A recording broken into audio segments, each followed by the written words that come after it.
हरी जय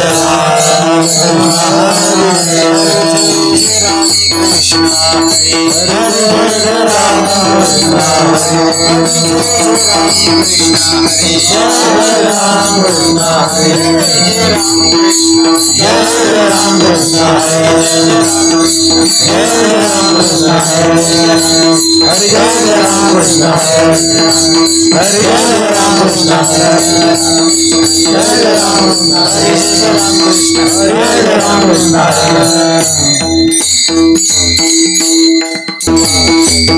तुहा माधव बरवा तुहा माधव बरवा रूपा पाहता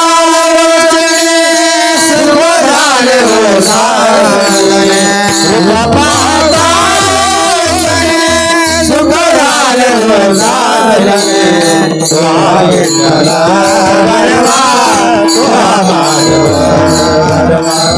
तुहा विठ्ठल बरवा तुहा माधव बहुत सुकृताची जोडी म्हणून विठ्ठली आवडी बहुत सुकृताची जोडी म्हणून विठ्ठली आवडी तुहा विठ्ठल बरवा तुहा माधव तुहा माधव बरवा तुहा माधव बरवा बहुत सुकृताची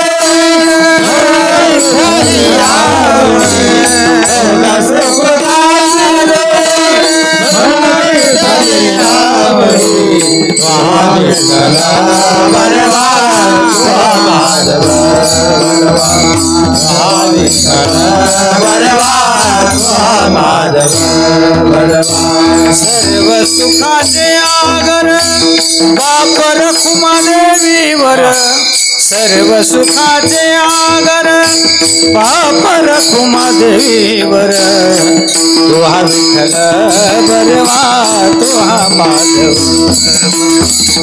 तुहा विठ्ठल बरवा तुहा माधव बरवा सर्व सुखाचे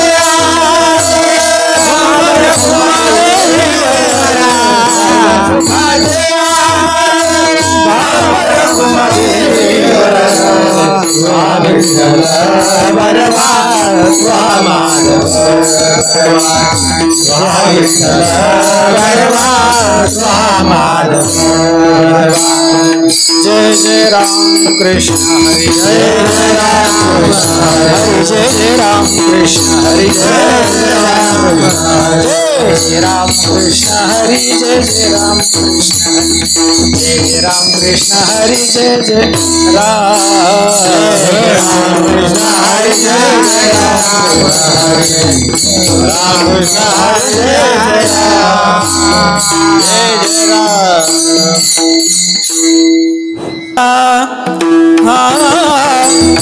सत्वर पावगे मला भवानी आई रोड गावाशी तुला भवानी आई रोड गावाशी तुला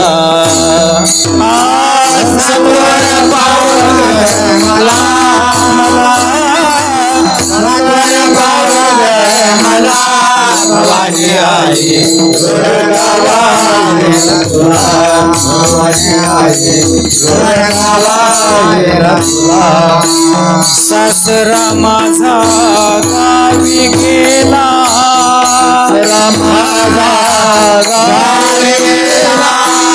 सासरा माझा गावी गेला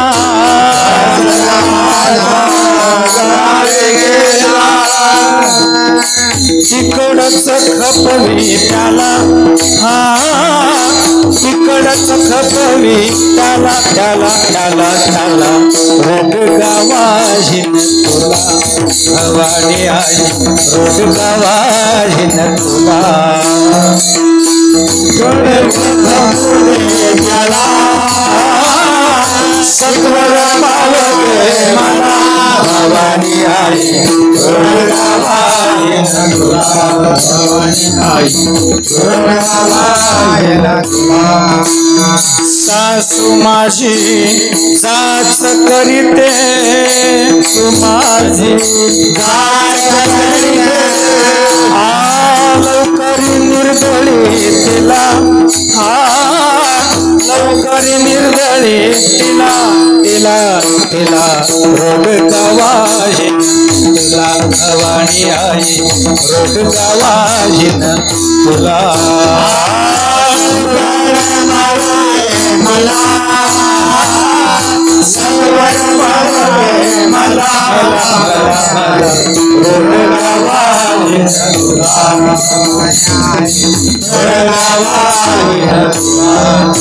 साऊ माझी फडफड बोलते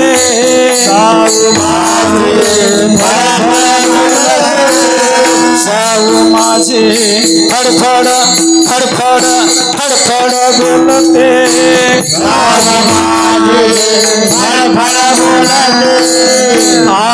फोडखी कर गे तिला फोडखी कर गे तिला तिला तिला रोग गवाहीन तुला भवानी आई रोग गवाहीन तुला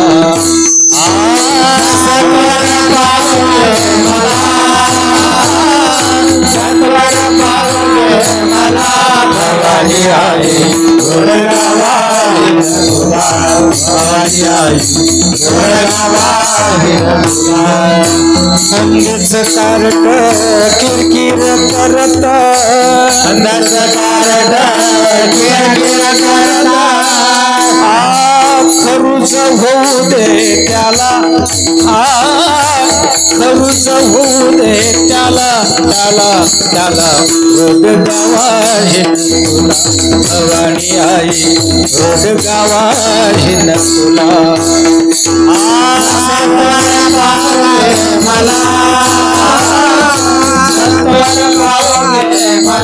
भवानी आई गुणगावायन तुला भवानी आई गुणगावायन तुला दादूला मारून आहुती देईन दादूला मारून आहुती देईन दादूला मारून आहुती देईन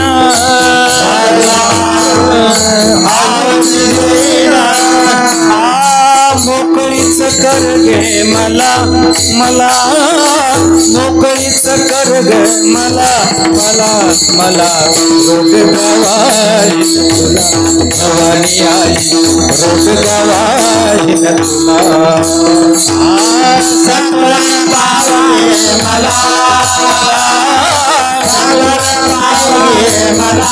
भवानी आई गुणगावायन तुला भवानी आई गुणगावायन तुला एका जनार्दनी सगळेच जाऊ दे एकटीच राहू दे मला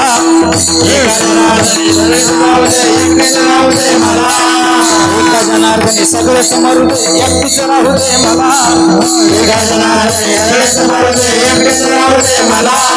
भवानी आई रोग गवाहीन तुला भवानी आई रोग गवाहीन तुला मला सत्वर पावले मला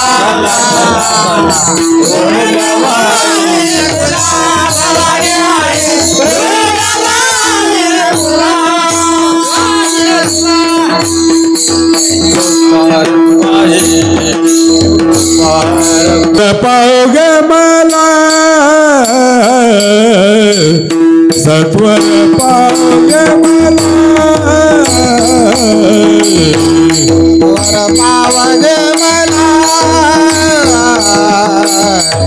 वर पावगे मला सत्वर पावगे मला सत्वर पाओगे मला सत्वर पाओगे मला सत्वर पावगे मला सत्वर पावगे मला भवानी आई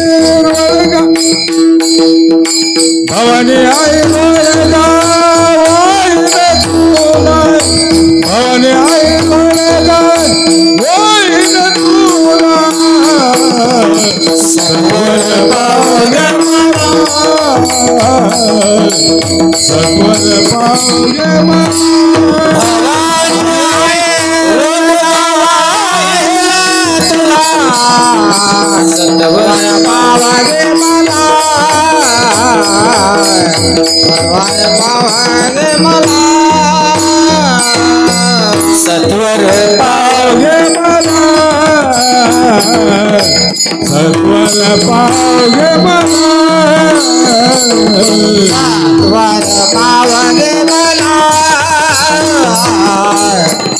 सत्वर पावगे मला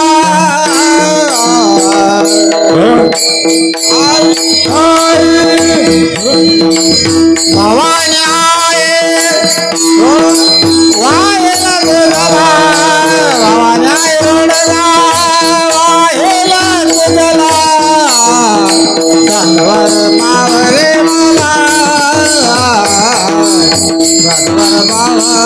सत्वर पावगे मला सत्वर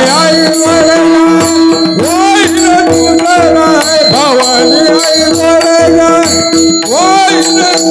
तुझला वाहिन तुझला तुला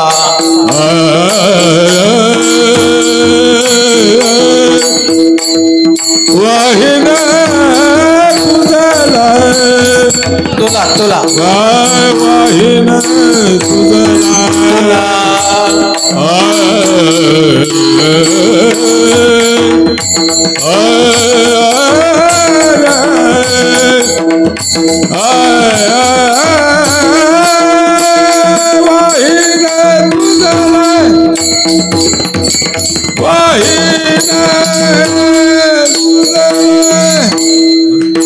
भवानी आहे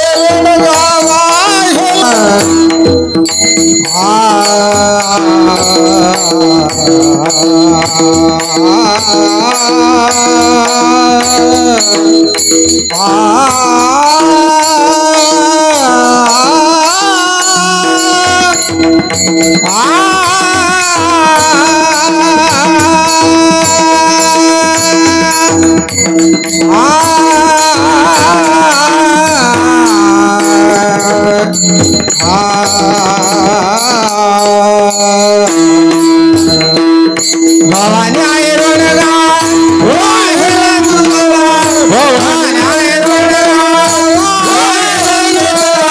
वाहेला तुझला सत्वर पावगे मला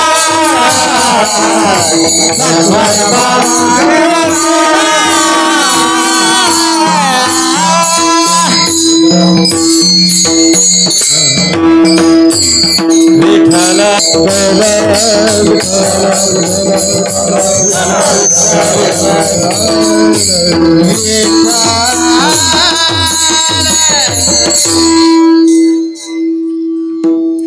सत्वर पावगे मला सत्वर पावगे मला भवानी आहे रोडगा वाहिन तुला भवानी आहे रोडगा जाऊ माझी फडफड बोलते बोडखीच करगे तिला भवानी आहे रोडगा वाहिन तुला नंदेचे कार्टे किरकिर करत नंदेचं कार्ट किरकिर करत खरूज होऊ दे त्याला भवानी आहे रोडगा वाहिन तुला दादूला मारून आहुती देईल दादूला मारून आहुती देईल मोकळीच कर्ग मला भवानी आहे रोडगा वाहिन तुला एका जनार्दनी सगळेच मरू दे इथले सोडून एका जनार्दनी सगळेच मरू दे एकटीच राहू दे मला भवानी आई रोडगा वाहीन तुला सत्वर पावगे मला भवानी आई रोडगा वाहीन तुला अनादि अंबिका भगवती अनादि अंबिका भगवती बोध परडी घेऊन हाती बोध परडी घेऊन हाती बोध ज्ञानाचा पासळती बोध ज्ञानाचा पासळती भक्तनाचते गोंधळा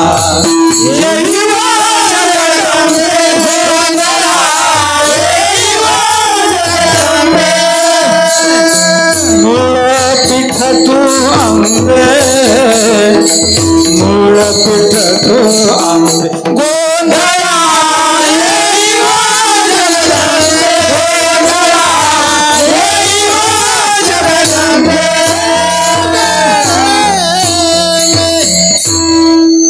महायोगपीठे तटेभि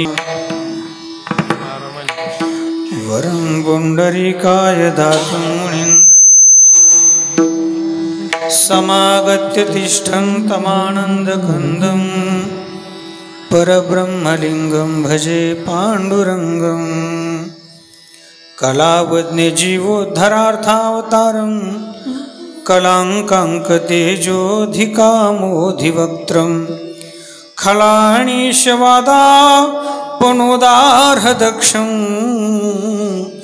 समाधिस्थमूर्तिं भजे ज्ञानदेवं नमो सद्गुरु तुकया ज्ञानदीपा नमो सद्गुरु सच्चिदानन्दरूपा नमो सद्गुरु भक्तकल्याणमूर्ती नमो सद्गुरु भास्करा पूर्णकीर्ती मनोजवं मारुततुल्यवेगं जितेन्द्रियं बुद्धिमतां वरिष्ठं वातात्मजं वानरयुक्तमुख्यं श्रीरामदूतं शरणं प्रपद्ये या देवी सर्वभूतेषु शक्तिरूपेण संस्थिता नमस्तस्यै नमस्तस्यै नमस्तस्यै नमो नमः सर्वमङ्गलमाङ्गल्ये शिवे सर्वार्थसाधिके शरण्ये त्र्यम्बके गौरी नारायणी नमोस्तुते कैलासराणा शिवचन्द्रमौळी फणीन्द्रमाथा मुक्ती झळाळी कारुण्यसिन्धो भवदुःखहारी तुझवीन शंभो मज कोण तारी जयांची केलिया स्मरण होय सकळ विद्येचे अधिकरण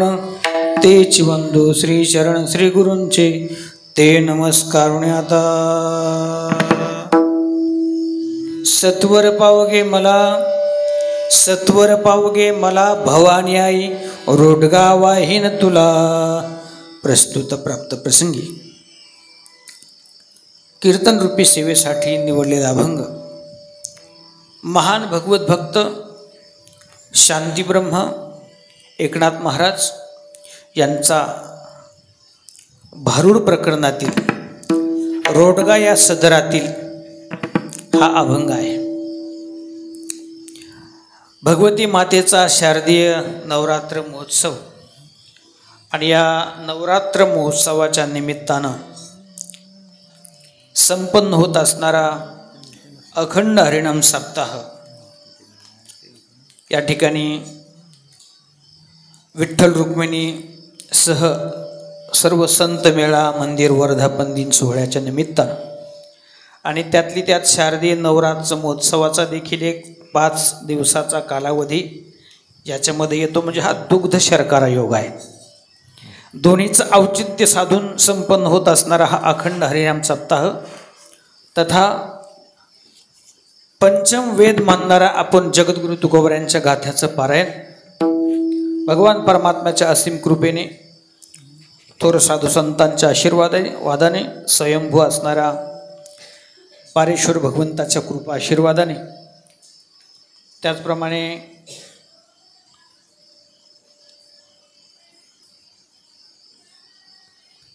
श्री संत मेळा संत सद्गुरू जनार्दन स्वामी महाराज यांच्या प्रेरणेने 1008 महामंडलेश्वर स्वामी शांतिगिरीजी महाराज यांच्या मार्गदर्शनाने परमपूज्य गुरुवर्य महेंद्र नंदगिरीजी महाराज आश्रम पालखेड यांच्या आशीर्वादाने श्री हबब बंडोपंत महाराज पगार हरिभक्तिपरायण सोमनाथ महाराज शेळके यांच्या प्रमुख उपस्थितीमध्ये आणि पंचक्रोशीतील सर्व भजनी मंडळी गावातील भजनी मंडळी टाळकरी मंडळी मृदुंगाचार्य हरिभक्तिपरायण कुणाल महाराज गायनाचार्य हरिभक्तिपरायण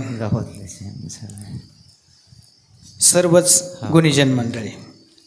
आता काय झालं वेळ जवळजवळ बराच झाला हे सिस्टीम लावता सुरू करता कारण सगळे पानकळ्यामुळं पावसाळ्यामुळं सगळे त्रस्त झालेत आणि वस्तीवरून इकडे यायचं म्हणल्यावर त्यात टाईम लागतो. पण उपस्थित आपण सर्व गुणीजन मंडळी यदा कदाचित मी उल्लेख करत असताना काही आपल्या नेहमीचे 2-4 जणांचे नावं येतील बाकीचे राहून जाईल आणि म्हणून उपस्थित जेवढे आहेत सर्व गुणीजन टाळकरी मंडळी या गावाचं आम्हाला भरपूर प्रेम मिळालं. अगदी 2007-08 पासून या ठिकाणी येण्याचं योग अनेक वर्षापासून येतोय. याचं कारण आहे आपल्या गावातले सर्व जे काही विद्यार्थी मंडळ होते, विशेषतः सूरज होता, कृष्ण, त्यानंतर शिवम रोठे होता, जीवन असणारा कृष्णा मोकाटे, अजून शंकर मुलमुले आणि अजून एक महेश मोकाटे, असे सर्वच विद्यार्थी होते. त्या योगातून सर्व मंडळीचा परिचय झाला. त्यांच्या सगळ्याच परिवाराचाही कॉन्टॅक्ट झाला आणि त्या सहवासातून गावाचा सर्व भजनी मंडळीचा परिचय आणि भजनी मंडळीच्या परिचयाने अतिशय प्रेमाचं स्थान या ठिकाणी सर्व मंडळींचं मला मिळालं. विशेषतः आज आपलं हे कीर्तन धार्मिक क्षेत्रातील काही सगळ्या गोष्टी सर्वांपर्यंत पोहोचवण्याचं काम करणारे आमचे दास माऊलीचा ज्यांचं चॅनल आहे हे अरुण भाऊ तेही आवर्जून उपस्थित आहेत. हार्मोनियम वादक आहेत, जे मोकाटे साहेब आहेत आणि आपण सर्व मंडळी, माता भगिनी, पुरुष बांधव. थोडीशी अडचण अशी आहे, ऐकताना हा अभंग ऐकल्यानंतर लोक म्हणले असते पावसाने माणसं मारायला लागले पहिलेच, आहे की नाही? पावसाने त्रस्त झालेत, मरायला लागलेत महाराजांनी, हा कसला अभंग काढाय? सासू मरावी, सासरा मरावा, जाऊ बोडकी व्हावी, त्याच्यानंतर पुन्हा नंद्याच्या कार्ट्याला खरूज व्हावी, नव्हे नव्हे दादूला मारून आहुती देईल आणि एकटीच राहू दे मला. हे असला कसला अभंग आहे महाराज? ही मारामारीची भाषा कीर्तनात, हे असं काय आहे? तर त्याचं उत्तर असं आहे, वास्तविक पाहता ज्या टायमाला आपण या अभंगाचं चिंतन करू आणि या अभंगाचं चिंतन केल्यानंतर ज्ञानोबरायांच्या, तुकोबरायांच्या प्रमाणानिशी ज्या टायमाला आपल्याला कळेल का खऱ्या अर्थाने सासरा कोण आहे, सासू कोण आहे, जाऊ कोण आहे, नंदेचं कार्ट कोण आहे, दादला कोण आहे आणि मी म्हणजे एकटीच राहू दे म्हणजे नेमकं काय, एकटं कोणाला ठेवायचं, या खऱ्या अर्थाने ज्या टायमाला याचा अर्थ लागेल तेव्हा आपल्या प्रत्येकाच्या मनात अशी भावना निर्माण होईल की खरंच हे सगळे मेले पाहिजे. अशी भावना निश्चितच झाल्याशिवाय राहणार नाही. त्याकरता भारूड सदरातील, भारूड प्रकरणातील आणि रोडगा सदरातील हा अभंग निवडला आहे. नियोजित वेळ आहे 8:30 ते 10:30. पत्रिकेत 8 ते 10 आहे, पण आता सुरू करता करता 8:30च्या पुढं गेलं, मग आपण 8:30 ते 10:30चं टायमिंग पकडू. बरोबर 10:30ला जय विठ्ठल होईल. त्याकरता जेवढे मंडळी आपण एवढ्या पावसाच्या अतिशय परिस्थिती कठीण असताना देखील आपण या ठिकाणी वेळात वेळ काढून भगवंताच्या दरबारात हजर झालोय, तेव्हा याच्यावरती आपल्याला थोडंसं चिंतन करायचं. भारूड या शब्दाचा अर्थ काय आहे? भारूड, भारूड म्हणजे साड्या नेसायच्या, काहीतरी वेगळं इद्रूप रूप धारण करायचं, मग लोकांना हसवायचं, विनोद करायचे म्हणजे भारूड आहे का? एवढा भारूड या शब्दाचा संकुचित अर्थ नाही आहे. भारूडमध्ये, भारूड या सदरामध्ये नाथ महाराजांनी फार सर्वांच्या अंतःकरणामध्ये तत्वज्ञान असणारा उतरवण्याचा प्रयत्न या भारूड प्रकरणातून केला. भारूडातले अभंग पाहिल्यानंतर असं काही विचित्र वाटते की ऐकताना असं वाटतं असं कसं काय नाथ महाराज म्हटले, पण त्याचा खरा अर्थ लागल्यानंतर आपल्याला वाटेल की खरंच हेच योग्य आहे. मी काही अभंग सांगेल तुम्हाला भारूडातले. भारूड तर सगळ्याला माहिती आहे, पण ज्ञानोबरायांचं एक असाच कुठं अभंग आहे. पती जन्मला माझे उदरी, मी झाले तयाची नोवरी, पतिव्रता धर्म पहा हो माझा, सर्वापरी पती भोगी जीवोजा. पती जन्मला माझी उदरी आणि मी झाले तयाची नवरी. आता कसं काय अर्थ लागायचा? हा एक अभंग आहे. दुसरा एक अभंग तुमच्या समोर ठेवतो. माय बापे तरी जिवेची मारावी आणि पाये पा धरावे बा एकाचे, बहिणीचे लग्न भावाचे लग्न बहिणीशी करावे, सार्थक करावे जीवनाचे. काही असे अभंग ऐकल्यानंतर काय वाटेल माणसाला? पण त्याचा जेव्हा खऱ्या अर्थाने अर्थ कळतो ना तेव्हा वाटतं खऱ्या अर्थाने सार्थक आहे. बाप कोण आणि आई कोण? आई वडील ते जिवेची मारावी म्हणजे कोण? ममता नावाची आई आणि मोह नावाचा बाप. हे जोपर्यंत आपण यांना संपवत नाही तोपर्यंत खऱ्या अर्थाने भगवंताच्या पायापर्यंत आपण पोहोचू शकत नाही. कारण ही माया आणि हा मोह आपल्याला परमार्थाकडे वाटचालच करू देत नाही. त्याकरता सांगितलं की पहिल्यांदा हे संपवावेत, मारावेत. मायबाप तरी जीवेची मारावे. भावाचे लग्न बहिणीशी लावावे. कसा अर्थ लावणार? कोण भाऊ आणि कोण बहीण याचा अर्थ आहे अंतःकरणामध्ये जो अष्टसात्विक भाव आहे तो भाव असल्याशिवाय नुसती भक्ती करून चालत नाही. नुसती भक्ती आहे पण त्याला भावाची जोड नसेल, ती भक्ती जर भावाला समर्पण केली नाही तर ती भक्ती भगवंताला मान्य होत नाही.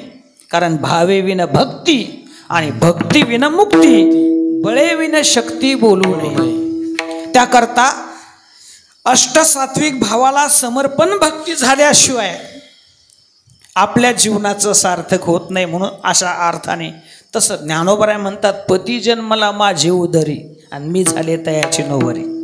कसा अर्थ लावणार? ज्याच्या उदरातून जन्म झाला तो बाप का नवरा? काय बाप का नवरा? लग्न झालं का तुझं? झालं ना? जोपर्यंत तुझं लग्न झालं नव्हतं तोपर्यंत तू कोणाचा पती? कोणाचं पती? कोणाचाच नाही. म्हणजे पती हा हे जे नाव आहे, पती ही जी संज्ञा आहे ही कधी मिळाली? जेव्हा तुझ्या पत्नीनं तुझ्या गळ्यात माळ टाकली. जेव्हा पत्नीनं पतीच्या गळ्यात माळ घातली आणि पतीनं पत्नीच्या गळ्यात माळ घातली, तिनं माळ टाकली, मंगळसूत्र तिच्या गळ्यात बांधलं, 7 फेरे घेतले. म्हणजे ज्या टायमाला पत्नीनं आपल्या गळ्यामध्ये माळ घातली तेव्हा पती या नावाचा जन्म झाला. पतीचा जन्म नाही, पती या नावाचा जन्म झाला. मग पती या नावाचा जन्म कोणी दिला? कोणी दिला पती या नावाचा जन्म? पत्नीने दिला. म्हणून म्हटलंय पती जन्मला माझे उदरी मी झाले तयाची नवरी. याचा पारमार्थिक दृष्टीने अर्थ काढायचं झालं तर महाराज म्हणतात पहिले कोठेच नव्हते काही, चंद्र सूर्य तारा नाही, अवघे शून्याची होते पाही, कान्होबा तेरे तेरे ते. तेथे एक ढालगज निर्माण झाली, तिने एवढी ख्याती केली. म्हणजे जगत निर्माण केलं एकट्या ब्रह्माने नाही. ज्या टायमाला ब्रह्माने मायेचा अंगीकार केला तेव्हा त्याचा झाला ईश्वर, आणि ईश्वर अधिक माया तेव्हा हे जगत निर्माण झालं. म्हणून ज्ञानोबराय म्हणतात पती जन्मला माझे उदरे मी झाले तयाची नवरी. आता इथं थोडा गोंधळ होतो, कळून मला पण सूर कधी कधी कळत नाही. विठाला विठाला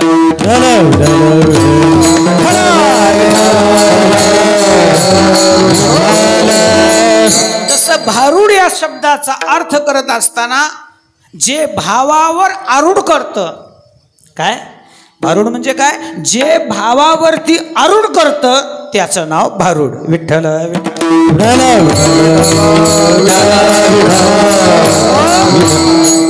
आणि मग अशा भारूड प्रकरणातला जरी अभंग असेल तर हे भारूड कसं आहे? एका सासूरवासनीचं रूपक नाथ महाराजांनी या भारूडातून केले.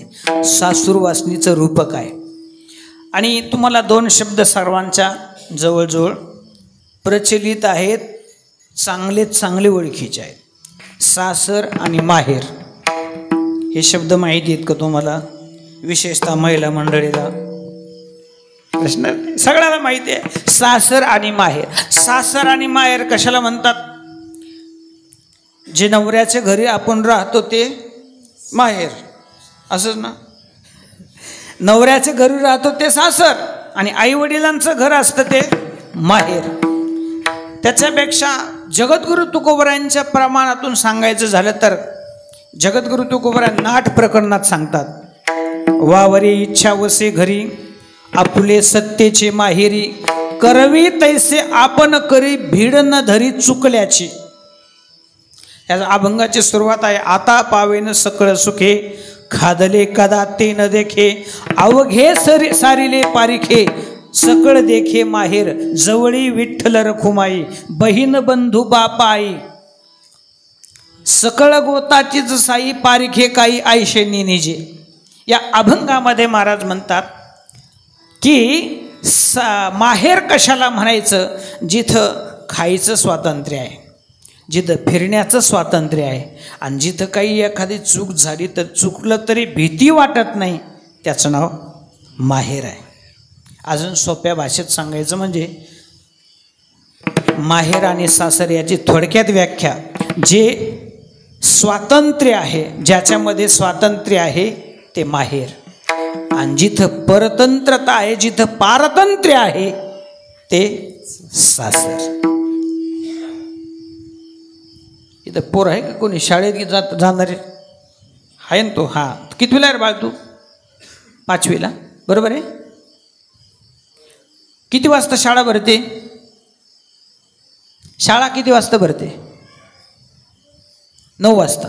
सुटते किती वाजता? हां, 4 वाजता, बरोबर आहे. तुझं नाव काय? आदित्य. कितवीला शाळेत? बस खाली. आता शाळेत जातोय तू 9 वाजता, शाळा सुटते 4 वाजता, बरोबर आहे. हां, शाळेत 2 बेल होतात. शाळा भरताना एक बेल होती आणि सुटताना एक होती, मधल्या सोडून द्या. पण 2 महत्त्वाच्या बेल आहेत, एक भरताना आणि एक सुटताना. बेलही तीच असते आणि बेल वाजवणारा सुद्धा तोच असतो. कोण? पिऊन. कोण असतो? पिऊन. सकाळी पिऊन, तोच संध्याकाळी पिऊन, म्हणजे शिपाई असं धरा. मग 2 वेळेस बेल वाजते, एक होती 9 वाजता आणि एक होते 4 वाजता. दोन्हीपैकी तुला कोणती बेल आवडते रे? दोन्हीपैकी तुला कोणती बेल आवडते? खरं सांगायचं, कोणती आवडते? 4ची ना. हे त्याचंच नाही, प्रत्येकाचं. या 2 बेलचा फरक सांगतो. 9ची बेल आहे ही गुंतवणारी आहे आणि 4ची बेल ही सोडवणारी आहे. आणि आपल्याला स्वातंत्र्य लागतंय, पारतंत्र्य नको आहे. म्हणजे आपल्याला प्रत्येकाची इच्छा माहेराकडे जाण्याची आहे, सासरकडे नाही. आणि सध्या आपण सगळे कसे आहोत? सगळे आपण सासूरवासी आहोत. महिलाच नाहीत, सगळ्याला सासूरवास आहे. आपण पहिली गोष्ट, पारतंत्र्य कशाला म्हणायचं? नुसतं स्त्री म्हणजेच पारतंत्र्य नाही. तुम्ही आम्ही सुद्धा कोण आहोत?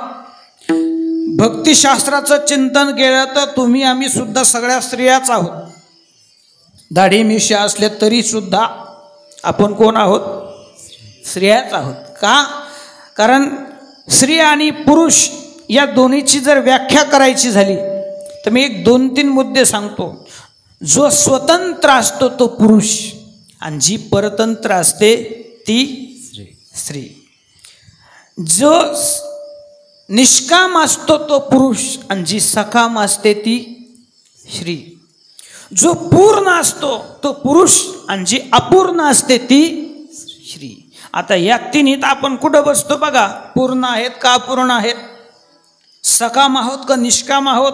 आणि दुसरं काय सांगितलं होतं मी? आपल्या ठिकाणी स्वातंत्र्य आहे का आपण? का परतंत्र आहोत? तर सगळे परतंत्र आहेत. कोणती इच्छा आपल्याला असेल तसं होईनच असं मात्र कधीच नाही. आपलं नेहमी जीवन कसं आहे? मनात एक धरतो आणि होतं एक. होतं की नाही? आता काय काय मनात धरलं होतं सगळ्या माणसांनी आणि आता काय झालं? म्हणजे आपलं सगळं जीवन परतंत्र आहे. आणि म्हणून सासर आणि माहेर या शब्दाची व्याख्या थोड्या पद्धतीनं पाहिली तर सासर कशाला म्हणायचं आणि माहेर कशाला म्हणायचं? जिथं जिव्हाळा असतो, प्रेम असतं, जिथं आपुलकी असती ते माहेर असतं. आणि जिथं नेहमी सासूरवास होतो ते मात्र सासर असतं महाराज. म्हणून एका शब्दात व्याख्या सांगायची झाली तर महिला मंडळीला चांगलं माहीत आहे.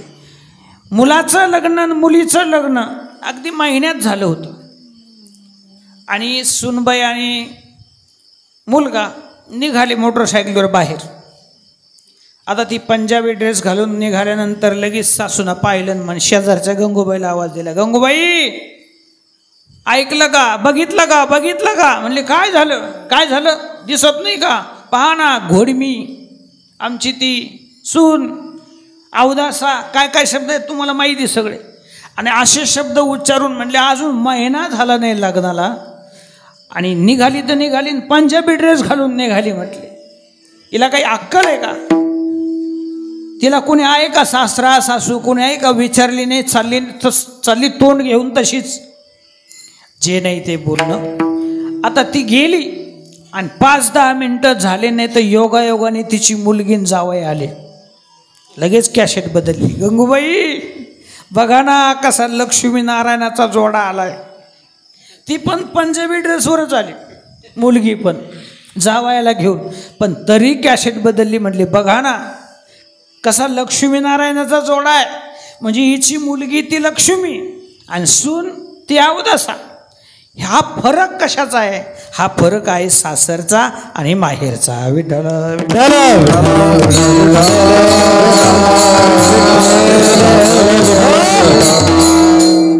आणि म्हणून सासर आणि या माहेर या 2 शब्दाच्या थोडक्यात व्याख्या मी तुम्हाला सांगितली.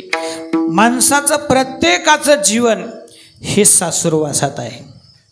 आता आपण त्याचं चिंतन पाहण्याच्या अगोदर आपण व्यावहारिक पद्धतीनं अगोदर अभंगाचा दृष्टांत देऊ आणि मग सिद्धांताच्या दृष्टीनं पारमार्थिक दृष्टीने त्याचं चिंतन पाहू. पहिली गोष्ट, एक सासुरवासाला कंटाळलेली सून, जिला सासुरवासाने जीवन नकोस झालंय आणि अशी एक सासुरवासाला कंटाळलेली सून धुण्याच्या निमित्तानं कुठं गेली. इथं आडा आहे का नदी आहे, नेमकं कुठं जातात धुणं धुवायला? आडावर ना, आडावर गेली. पाणी आहे ना भरपूर, आता पानकळा आहे तिथं, काय जीव द्यासारखं आहे ना. पण गेली महाराज, सगळं धुणं धुतलं आणि धुणं धुतल्यानंतर बाहेर पाठीमागं निघण्याऐवजी तिथंच एका झाडाच्या बुंद्याला टेकून रडू लागली. रडत असताना योगायोगाने तिची एक जवळची मैत्रीण असणारी त्या ठिकाणी आली आणि त्या मैत्रिणीनं पाहिलं. म्हणले का गं तुझं धुणं तर सगळं झालंय, काम आटोपलं, मग तू घरी का जात नाही? जेव्हा एखादी खूप रडत असते आणि तिला जर एखाद्या प्रेमाच्या जिव्हाळ्याच्या एखाद्या मैत्रिणीनं विचारलं, मग रडणं वाढतं का कमी होतं का थांबतं? महाराज ती रडत होती, जेव्हा जिव्हाळ्याच्या मैत्रिणीनं तिला विचारलं, बाई तुझं सगळं उरकलं, मग धुणं झालं, मग तू का घरी जात नाही? मग तर तिनं हंबरडा फोडला, मोठ्याने रडायला सुरुवात केली. तेव्हा त्या मैत्रिणीने विचारलं, बाई रडू नको, मला सांग नेमकं काय झालं, का रडतेस तू, का घरी जात नाही? तेव्हा ती म्हटली, मी आता घरी जाण्याकरता इकडं आले नाही, मी तू जवळची म्हणून तुला सांगते. आणि ज्ञानोबराय सांगतात, आपलं गुह्यतम जर बोलायचं असेल ना तर त्याला एकदम जवळचा लागतो. आणि किती जवळचा लागतो, तो कसा असला पाहिजे, ज्ञानोबराय एका ओवीत सांगतात. सुमनू आणि शुद्धमती, आनंदको आणि अनन्यगती, गौप्यतया प्रती चावळीचे सुखे, चाळवीचे सुखे. गौप्य म्हणजे गुह्य गोष्ट अशाच व्यक्तीला सांगावं. महिला मंडळीला सवय असते, काही घरात झालं की त्यांना दम पडत नाही, लगेच शेजारणीकडे जाणार आणि लगेच भडा भडा भडा भडा भडा सगळं सांगून टाकणार. आणि जर विचारलं का गं तुझं काय सांगत होती? काही नाही बाई मन मोकळं करत होते. काय म्हणती? काही नाही बाई मन मोकळं केलं, मन मोकळं केलं. आता तुम्हीच मन मोकळं केलं, पण जिच्याजवळ सांगितलं ती साऱ्या गावात मोकळ्या मनानं सांगते. मग मन मोकळं केलं पण ती मोकळ्या मनानं सांगतं का? कारण त्याच्याकरता तितक्या योग्यतेची आणि तितक्या जिव्हाळ्याची असावी तर तिला सांगावं, अन्यथा सांगून उपयोग होत नाही. आता ही जिव्हाळ्याची मैत्रीण असल्यामुळं ती म्हणे बाई मी आता घरी जाणार नाही, मी आता या आडातच जीव देणार आहे, आत्महत्या करणार आहे. असं म्हटल्याबरोबर ती म्हणे बाई बाई बाई असं करू नको ग, तू जर आत्महत्या केली ना, आत्महत्येसारखं पातक नाही दुसरं कोणतंच. आणि जर आत्महत्या केली तर त्याला वरती सुद्धा जागा नाही, त्याला पिशाची होऊन राहावं लागतं. कशाला आत्महत्या करते? नाही नाही म्हटले त्यापेक्षा माहेराला जाणं. प्रत्येकाला इच्छा काय असते? माहेराला जाण्याची. काही प्रमाण सांगतो. तुकाराम महाराज म्हणतात आपुल्या माहेरा जाईन मी आता, निरुपया संत हाती आला. किंवा जाईन गे माये तया पंढरपूर, जाईन गे माये तया पंढरपूर, जाईन गे माये तया पंढरपूर, जाईन गे माये तया पंढरपूर, जाईन गे माये तया पंढरपूर, जाईन गे माये तया पंढरपूर,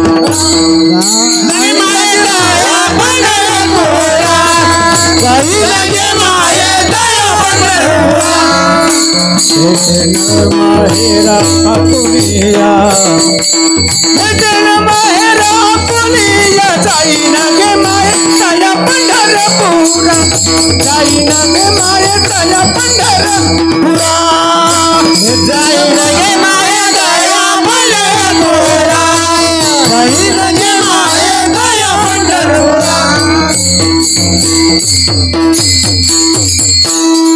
बाई बाई जाते ग माहेराला, बाई बाई जाते घराच्या मूळच्या घराला,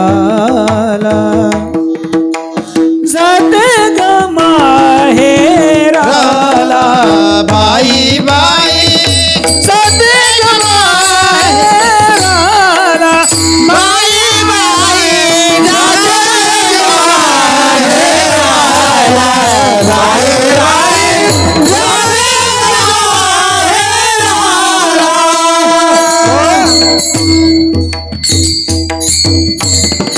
त्यापेक्षा माहेराला जा. ते म्हणे नाही आता माहेराला पण जायचं नाही. सुचलेले असतात सगळ्या संतांचे प्रमाण सुद्धा माहेराला जाण्याचे. तुका नको म्हणते. म्हणजे असंच गेलते मागच्या वर्षी असंच झालं. खूप त्रास खूप जात झाला म्हणून माहेराला गेले. हो बगले सासरी आता मज माहेरी न्याहो, हो बगले सासरी आता मज माहेरी न्याहो, हो बगले सासरी आता माहेरी न्याहो, हो बगले सासरी आता माहेरी जाओ. सास एवढा सास माझा बापे पाया हो,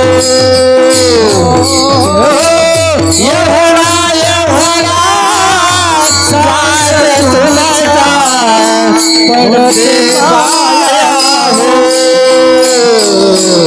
बगले सासरे आता माहेरी न्याहो,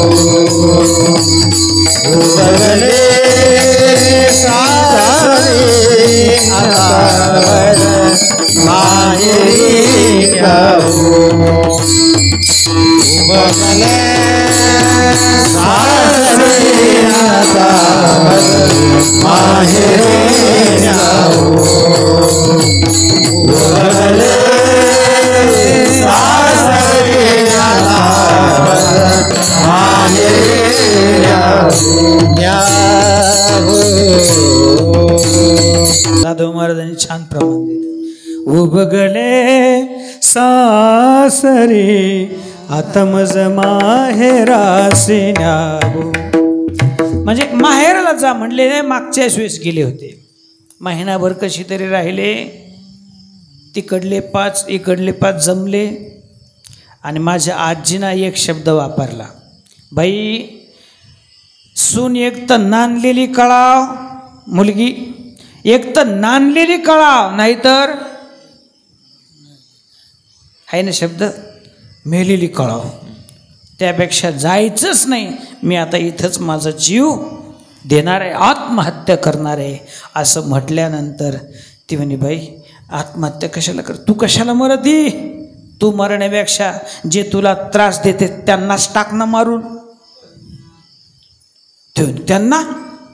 त्यांना जर मारलं तर मग मला जेलमध्ये जावं लागेल. म्हणजे इकडं घरी दळायचं सोडून कुठं दळावं लागल. पहिली माझी ओवी ग येरवाड्याच्या जेलला, तिकडं काम होईल. अगं म्हणले तू नाही मारायचं, मग तू मारायची गरज नाही. मग काय करायचं, तू मारायचं नाही, तू फक्त असं एक ठाण आहे, तिच्या पुढं जाऊन नवस बोलायचं.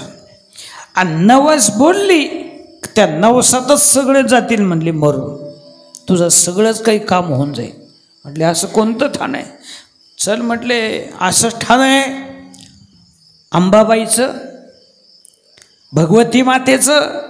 ती जर प्रसन्न झाली आणि तिला जर तू नवस बोलली तर ती हमखास प्रसन्न होईल आणि तुझं सगळं काम होईल. मग कुठं जायचं म्हटले, जिथं भगवती मातेचं ठाणं आहे. कुठं आहे म्हणले, पंढरपूरला. आपल्याला आपण पंढरपूरचं ठाणं नाही, मग आपण काय करतो, भगवती माता अलग पाहतो आणि पांडुरंग परमात्मा अलग पाहतो. पण खऱ्या अर्थाने जर पाहिलं तर भक्ताचे 3 प्रकार आहेत. एक सामान्य भक्त, एक मध्यम भक्त आणि एक उत्तम भक्त. सामान्य भक्त फक्त मूर्तीपुरताच देव पाहतो आणि जी मूर्ती असेल तोच देव दिसतो त्याच्यात, हा सामान्य भक्त. दुसरा आहे मध्यम भक्त, तो मूर्तीतही देव पाहतो आणि मूर्तीत पूजा करणाऱ्याला, भक्ती करणाऱ्याला त्यालाही त्या चांगल्या पद्धतीनं मानतो. हा 2 नंबरचा मध्यम भक्त. आणि तिसरा भक्त तो पांडुरंगात सगळ्या देवाला पाहतो आणि सगळ्या देवात पांडुरंग पाहतो, हा मात्र उत्तम भक्त आहे. विठ्ठला विठ्ठला.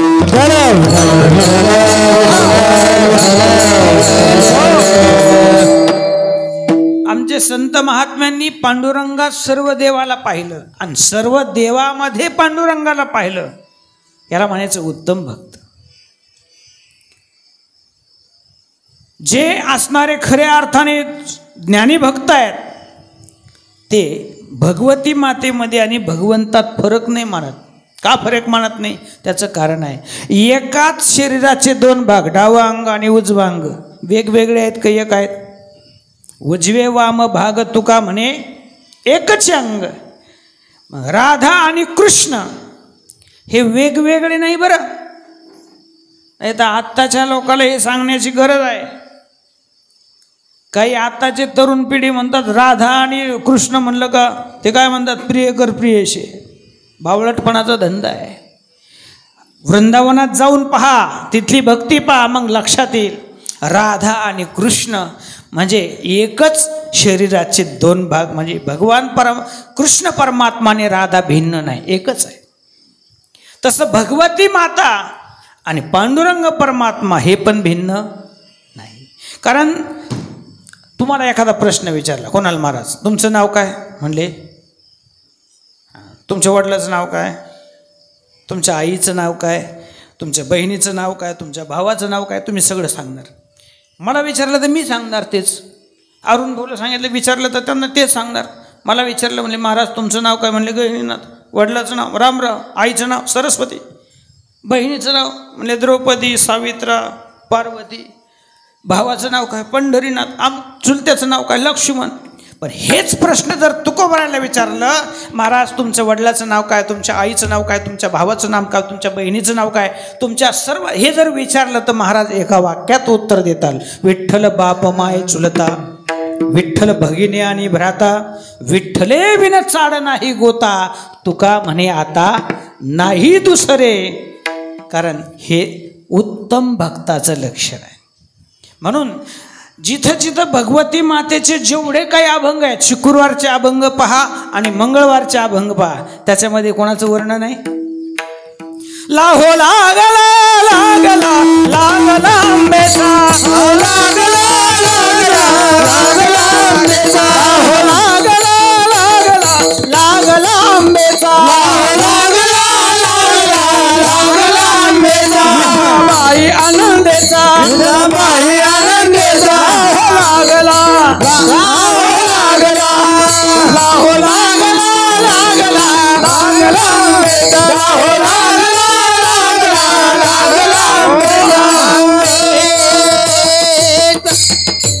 आता ही सासूरवासिनीला घेऊन तिकडं देवीच्या मंदिरात गेली. तिथं नवरात्र चालू होता आणि नवरात्र चालू असल्यामुळं तिथं सगळे देवीचे गाणे चालू होते. जसे तुळजापूरला गेल्यानंतर गाणे ऐकतो ना आपण, कुठं आणखीन इकडं अनेक ठिकाणी, पण ते गाणे जरा वेगळे असतात. ते वेगळे इथल्यासारखे नसतात. तिरकी टोपी वाकड्या भांगावरी ग, म्हणू का पुढं? आंबाची नजर शिंगाड्या बोकडावर, असले गाणे नाही. पंढरपूरला जे गाणे होतात ते सांगू का? बैसली दैवत पुढे वैष्णवांचे गाणे हो, बैसली दैवत पुढे वैष्णवांचे गाणे हो, बैसली दैवत पुढे वैष्णवांचे गाणे हो, बैसली दैवत पुढे वैष्णवांचे गाणे हो, बरे बर जाते कंठी तुळशीची भूषणे हो, गावरी जाती जाते तुळशीची भूषणे हो, पंढरपूरवासीने तुझे रंगणी नाचत सेवो, पंढरपूरवासीने तुझे रंगणी नाचत सेवो, नवस पूर्वी माझे मनीची जाणून या इच्छा हो, नवस पूर्वी माझे मनीची जाणून या इच्छा हो, नवस पूर्वी माझे मनीची जाणून या इच्छा हो, नवस पूर्वी माझे मनीची जाणून या इच्छा हो. किंवा सुंदर मुख साजे रे कुंडले मनोहर गोमटी हो, नागरे नाग कोपा केश कस्तुरी मळवटी हो, विशाल व्यंकट नेत्र वैज यंती तळपे कंठी हो, कास पितांबराची चंदन सुगंध साजे उठी हो, सुगंध साजे कास पितांबराची चंदन सुगंध साजे उठी हो, सुगंध साजे उठी हो, अतिवरवंता बाळा आली सुलक्षणा गोंधळा, अतिवरवंता बाळा आली सुलक्षणा गोंधळा, सुलक्षणा गोंधळा,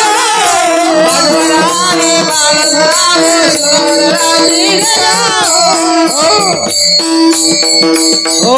हे सगळे मंगळवारचे आणि शुक्रवारचे अभंग. आता सध्या सगळ्याच्या कानात गुंजलेलं सांगू का? तू विटेवरी सखई बाई हो करी कृपा, माझे मन लागो तुझ्या पायी हो करी कृपा, तू सावळे सुंदरी हो करी कृपा,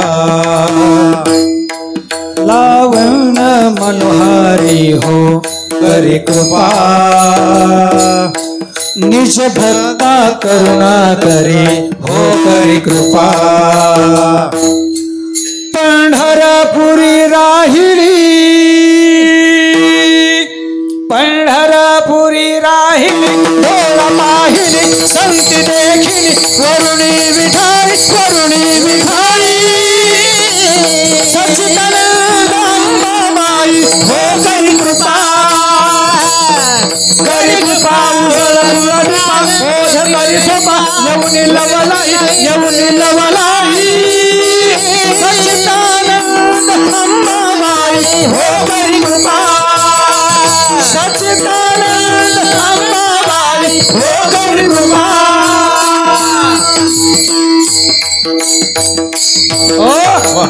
अनेक असणारे गीत आहेत. उदो बोला चला. जीवशू संबळ घेऊन आनंदे नाचती वो 88 सहस्र ऋषी दिवटे तिष्ठती वो 33 कोटी देवच्या मुंडा उदो उदो म्हणती वो किंवा आषाढी कार्तिकी तुझे गोंधळासी दाटे वो पुंडलिक देवटा शोभे वाळवंटी हो एका जनार्दनी आंबा उभी कर ठेवून एकटी हो म्हणजे याच्यामध्ये भिन्नता नाही देवातच देवी पाहतात आणि देवीतच देव पाहतात मग ती गेली आणि म्हटले हे असणारी नवसाला पावणारी देवी आहे इथं नवस कर तुझं काम होऊन जाईल आणि मग ती असणारी सासूरवाशीन त्या ठिकाणी नवस करते त्या नवस करत असताना देवीला काही ना काही अगोदर प्रलोभन द्यावं लागतं कारण ही पंढरपूरची देवी सुद्धा अशी आहे काही घेतल्याशिवाय काही देत घेशी तेव्हा देशी ऐसा अससी उदार आहे परंतु घेतल्याशिवाय देत नाही असं असल्यामुळं प्रलोभन म्हणजे मी देते असं नाही प्रलोभन दिलं जर माझं तू हे काम केलं तर मी तुला काय देईल अभंगाच्या पहिल्या चरणात सांग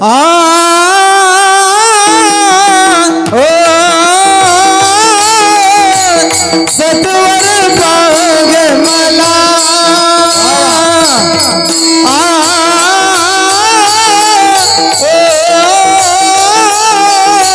सत्वर पावगे मला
जोरदार टाळ्या वाजवा यांच्याकरता गुड आता मला जास्त चिंतन याच्यावर मांडायचं नाही कारण ह्याच्यात जर चिंतन मांडलं तर सरळ पुढचे चरण सगळे राहून जातील आणि मनात तशीच शंका राहील सासरा कोण सासू कोण जाव कोण कमून मार म्हणतात कुमरीला संपव म्हणतात त्यामुळं नवस तसे 3 करतात जीवही नवस करतो संतही नवस करतात देवही नवस करतो पण आता हे नवस आपल्याला फक्त जीवाचा पाहायचा आहे संत नवस करतात नवस ये माझे नवस ये हा देवही नवस करतो चांगल्या भक्ता करता त्याला सुद्धा नवस करावा लागतो नावा नवसाची तुकोबऱ्यांचा अभंग आहे हा तसं जीव नवस करतो एक वेळ क्रिया दुःख वेगळे दुरिताचे जाळे उगवणी आठवीने पाय हा माझा नवस आणि इथं नवस ती असणारी सासूरवासीन करते ते म्हणते माझं सत्वर पाव ग मला तू काय कर भवानी आई तू मला सत्वर पाव सत्वर म्हणजे लवकर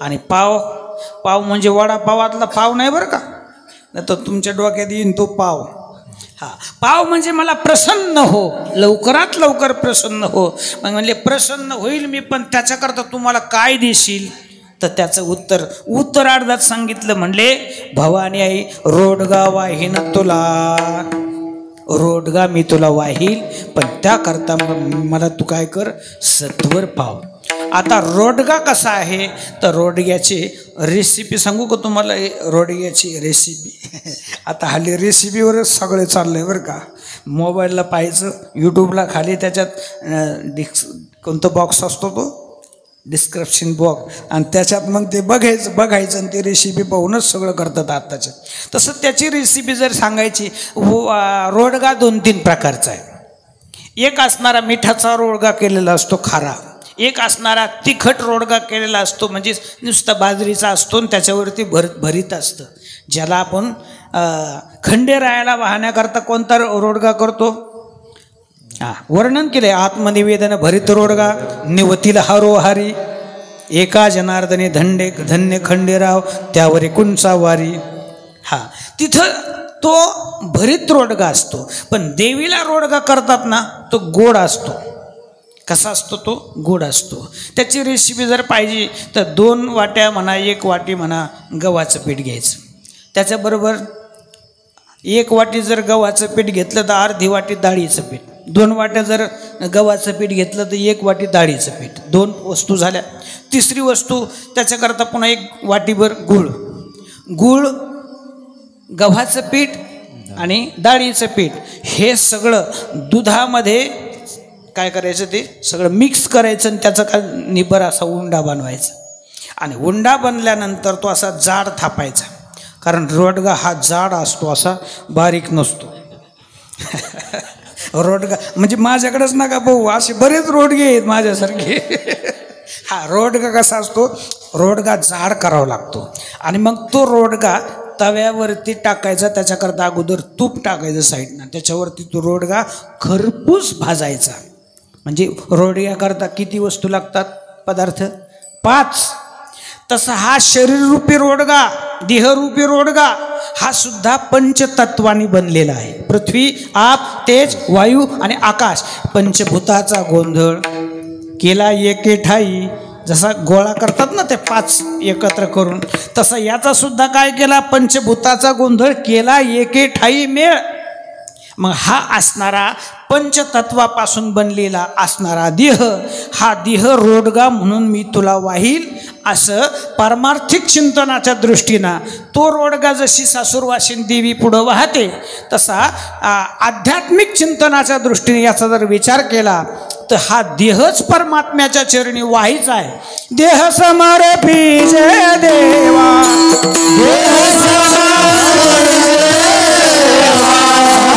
काहीच न घ्यावा,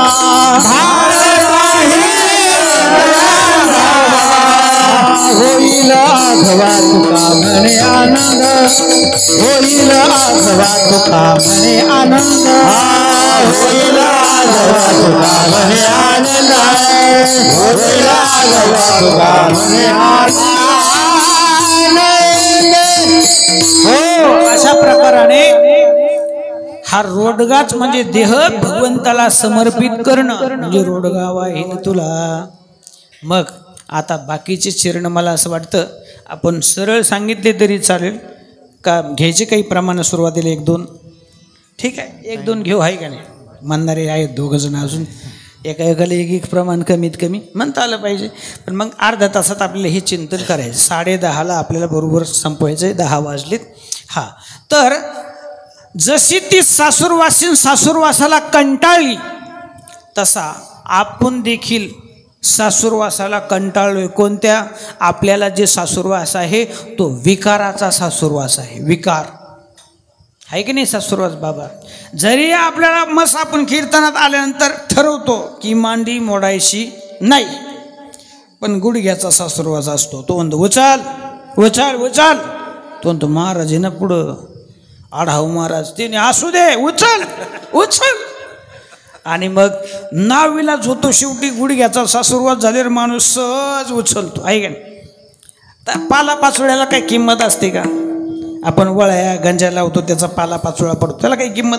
त्याला काय म्हणतात? पालापाचोळा. तसं तंबाखू काय आहे? तंबाखू तो हे पालापाचोळाच आहे, पण सुटते का? नाही सुटत. तिचा सुद्धा सासूरवास आहे. माणसं कीर्तनात बसल्या सुद्धा तंबाखूला सुद्धा चुना लावून आणतात. महाराज लोकांना तर लावतातच, पण तंबाखूला पण लावतात.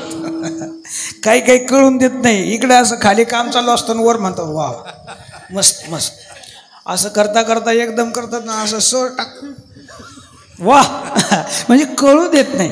याच्यापेक्षा काय, एकाला 15 ऑगस्टाच्या भाषणात खाता म्हणजे करता करता त्याला तंबाखूनात दिली आठवण काढून. तो म्हणला तुम्हाला एक गोष्ट सांगतो, आपला भारत पहिला स्वतंत्रच होता, लगेच पुढे काढली, पण पहिल्यांदा हे एक एक एक एक इंग्रज आलं म्हटले, आपल्याला लागली वतायला, आणि वतल्यानंतर चुना काढला आणि म्हणे आपल्याच भारतातले हे पांढरे बगळे म्हणजे पुढारी आणि हे इंग्रज एकत्र झाले म्हणे. आणि एकत्र झाल्यानंतर काही दिवसांनी त्यांच्यामध्ये काय टिपण बसना आणि मग त्यांच्यात मारामाऱ्या सुरू झाल्या. आणि मारामाऱ्या सुरू झाल्या तेवढ्यात पोलीस आले, काही तुरुंगात गेले आणि काही पळून गेले म्हटले. जय हिंद. म्हणजे माणसं तिथं सुद्धा कमी करत नाहीत. सांगण्याचा मुद्दा विकाराचा सासुरवास प्रत्येकाला आहे. महाराज वर्णन करतात, कामी नेले चित्त नेदी अवलोक मुख, अवलोक मुख बहु वाटे दुःख फुटो पाहे हृदय, कागा सासुरवासी मज केले भगवंता, आपुलिया सत्ता स्वाधीनता ते नाही, किंवा सासुरवासा भीतो जीव ओढे तुझ पासी, आता दोही हिसी लज्जा राखिया मोची. हे सगळं सासुरवास आपल्याला विकाराचा आहे. आणि म्हणून जशी ती सासुरवाची भगवती मातेकडं रोडगा वाहून त्या ठिकाणी आपला नवस बोलते, तसा हा साधक या विकाराला कंटाळून त्या ठिकाणी भगवंताकडे भगवती मातेकडे नवस बोलतो की माझा सासरा गेलाय म्हटले गावावर. कुठं? तिकडं नणंद दिलेली आहे लांब डोंगरात, आणि तिला भेटण्याकरता गेलाय. भगवती अंबाबाई, अगं रस्त्याने कितीतरी लोकांचे ॲक्सिडेंट होतात, कोणी मरतं कोणी काय, तरने बाण चाललेत. हा गेलाय ना, त्याला सुद्धा तिकडंच खपून टाक, माग येऊ देऊ नको, तिकडंच खपून टाक. विठाला विठाला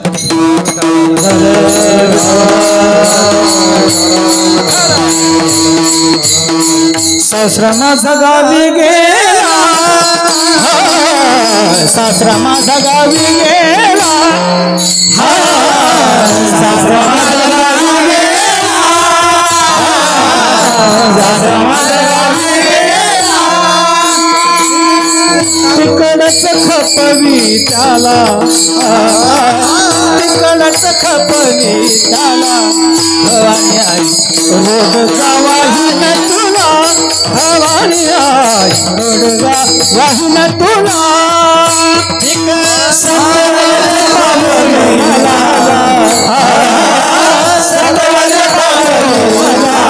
भवानी आई रोडगा वाहीन तुला, दुसऱ्या चरणात महाराज सांगतात, सासरा माझा गावी गेला, तिकडेच खपवी त्याला. सासरा कोण आहे? कोण आहे सासरा? सासरा, त्या सासऱ्याचं नाव आहे दंभ. कोणता सासरा आहे? दंभ. प्रमाण देईन मी तुम्हाला. नवविध भक्तीच्या करीन नवरात्रा, करुणी पोटी मागिन ज्ञानपुत्रा, धरुणी सद्भाव अंतरीच्या मित्रा, दंभ सासऱ्या सांडीन कुपात्रा, आईचा जोगवा जोगवा मागे. इथं सांगितलंय दंभ सासऱ्या सांडीन कुपात्रा. दंभ नावाचा सासरा आहे. ज्ञानोबरायांची भाषा पहा. ज्ञानोबराय म्हणतात, जेने सत्याचा भोगसा काढिला, मग आकृत्य तृणकुटा भरिला, तो दंभू रुढविला जगी इही. ज्ञानोबरायांची भाषा आहे. आणि दंभ हा दोन प्रकारचा आहे. दोन्हीकडे दंभ आहे, म्हणजे श्रोते सुद्धा दांभिक आहेत आणि वक्ता सुद्धा दांभिक आहे. आणि दोन्हीचे प्रमाण सांगेल मी तुम्हाला. मग अगोदर वक्ता ऐकायचा का श्रोता ऐकायचा? कोण ऐकायचं? वक्ता. म्हणजे आमची घ्यायची भाऊ अगोदर. बरं, वक्ता सांगतो. वक्ता दांभिक कसा? अंतकरणात प्रेम नाही, परंतु सांगायला लागल्यानंतर असा रडतो, पाणी नसतं डोळ्याला, पण निमित्त करतो रुमाला असं जवळ पुसण्याचं, आणि त्याला झेंडूबाम लावलेला असतो. म्हणजे तुम्हाला आतली गोष्ट सांगतो, तर आमच्यातलं सांगू नये तुम्हाला. काही गोष्टी अशा हा झेंडूबाम लावलेला असतो, मग तो डोळा असा डोळे पुसल्यानंतर आपोआप मग त्याला धारा लागायला लागतात. मग म्हणतो माझ्या ज्ञानोबरायांना किती त्रास झाला. आणि मग अशा लोक म्हणतात, काय रडतात तो महाराज, काय रडतात. पण वास्तविक पाहता हा दांभिकपणा आहे. दांभिकपणा चालत नाही भक्तीमध्ये, आणि देवाला तर चालतच नाही, कारण तो आंतरीची घेतो गोडी, पाहे जोडी भावातली. त्याला वरचं नाही, त्याला आतलं लागतं, त्याला माहिती आहे तुम्ही. आणि भक्ती जादा नाही करी तर थोडी करावं, पण ती चांगली असावी, स्वच्छ असावी, दांभिकता नसावी. मी त्याकरता तुकोबरायचं प्रमाण सांगेल. कीर्तनाच्या वेळे रडे पडे लोळे, आणि प्रेमे विन डोळे गळताते.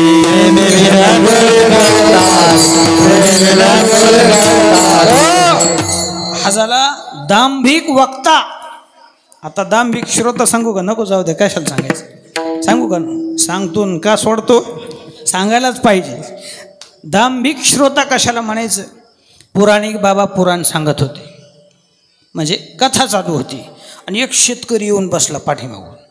शेतकरी येऊन बसल्यानंतर तो शेतकरी असा रडायचा, तो श्रोता असा रडायचा, फुंदफुंद. बाकीचे म्हणे काय प्रेम आहे याला कथेविषयी, हो काय प्रेम आहे. जसं जसं त्या पुराणिक बाबाकडे पाहायचं त्याला अजूनच रडू यायचं. आणि पुराणिक बाबा सांगायला लागले, जगत हे निर्माण करण्याकरता ईश्वर आणि माया दोघांपासून निर्माण झालं, पण या जगताचा उद्धार करण्याकरता 4 वेद असणारे आहेत, आणि त्या वेदाच्या पद्धतीनं त्यांनी मार्गक्रमण केलं तर त्याचा उद्धार होऊ शकतो. म्हणजे बोट पहिल्यांदा 2 केले, नंतर 4 केले, मग तर अजूनच मोठ्या मोठ्याने रडायला लागला. कथा संपली, श्रोते निघून गेले, तरी हा रडतच होता. मग ते कथाकार तिथून उठले आणि त्याच्यापाशी गेले. काय हो बाबा, तुमचं प्रेम आहे कथेविषयी, काय रडता तुम्ही, काय रडता? कशाचं रडू आलं तुम्हाला? रामाचा वियोग, कृष्णाचा वियोग, सीतेचा वियोग, हे तसलं काही नाही म्हटले. मग का रडत होते तुम्ही, का रडता? नाही म्हटले, बाबा मला तुमच्याकडे पाहिलं का माझा बोकडच आठवायचा, कारण त्याचा बोकड मेला होता ट्रक खाली जाऊन. आणि या पुराणिक बाबाला होती दाढी, ते बोलताना अशी दाढी हल्ली का त्याच्या डोळ्यासमोर बोकड उभं राहायचं मेलेला. तो जसा पुराणिक बाबा बोलायला लागला, दाढी हालायला लागला, तसा हा फुंदू रडायचा, फुंदू रडायचा. तेवढ्यात त्यांनी सांगितलं, माया आणि ब्रह्म दोघांपासून जगत निर्माण. याच्या डोक्यात लगेच माझ्या बोकडाला सुद्धा 2च शिंग होते. त्याने 4 बोटं वरती गेले, म्हणलं 4 वेद असणारे आहेत, आणि त्यापासूनच आपण त्या वेदमार्गे मुनी गेले. अशा पद्धतीनं आपण जर चाललो तर जगत आता उद्धार होईल. 4 बोटं वरती गेले की हे म्हणायचं माझ्या बोकडाला सुद्धा 4 पाय होते. म्हणजे याला काय म्हणायचं, रडतोय. प्रमाण सांगेल तुकोबरायचं. तुकोबरायचं एक अभंग आहे 7-8 चरणाचा. देखोने पुराणिकाची दाढी, रडे स्पुंदे नाक ओढी, प्रेम खरे दिशे जना, भिन्नांतरी भावना, आवरिता नावरे, खुरा आठवी नेवरे, दोन्ही शिंगे 4ही पाय, खुना दावी म्हणे होय, मना अनिता बोकड, मेला त्याची चरफड, होता भावपोटी, मुखा आलाशे शेवटी, तुका म्हणे नष्ट, आणि होते तैसे बोले स्पष्ट. विठ्ठला विठ्ठला.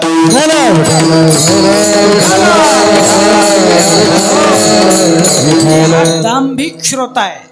श्रोत्यामध्ये दिसताना वरून दिसतं, पण आत वेगळंच आहे. कथेविषयी रडत नाही, तो कथेत बसलाय, पण रडू मात्र दुसऱ्याच पद्धतीनं चालू आहे. म्हणजे याला दांभिकता म्हणावं. पण दंभ असेल, दांभिकता असेल, त्याचा उद्धार नाही होणार महाराज. त्याला जर स्वतःचं जर वाटुळं करून घ्यायचं नसेल तर त्याने दंभ पहिला बाजूला गावाच्या बाहेर त्याला काय केलं पाहिजे, हित व्हावे तरी दंभ दुरी ठेवा, चित्तशुद्ध सेवा देवाची ते, सोंगे छंदे काही देव जोडे ऐसा नाही. सोंगाने छंदाने देव नाही भेटणार. हा, तुम्हाला कीर्ती वाढन, तुमची पैसा मिळन, लोक मानतील, देव नाही मिळणार. देव मिळायचा असेल ना, दंभ पहिल्या बाजूला करा. मग दंभ नावाचा शास्त्र आहे, ते म्हणे या देहपुरी नगरीतून तो बाहेर गेलाय, त्याला तिकडेच खपव, पुन्हा आतमध्ये देहपुरी नगरीत येऊ देऊ नको. म्हणून म्हणते सासरा माझा गावी गेला, तिकडच खपवी त्याला. म्हटले मग सासू बाबतीतही सांगतात महाराज, सासू माझी सास करीते, सासू माझी सास करीते, सासू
तिसऱ्या चरणात महाराज म्हणतात सासू माझी जाच करते लवकर निर्दाळी तिला.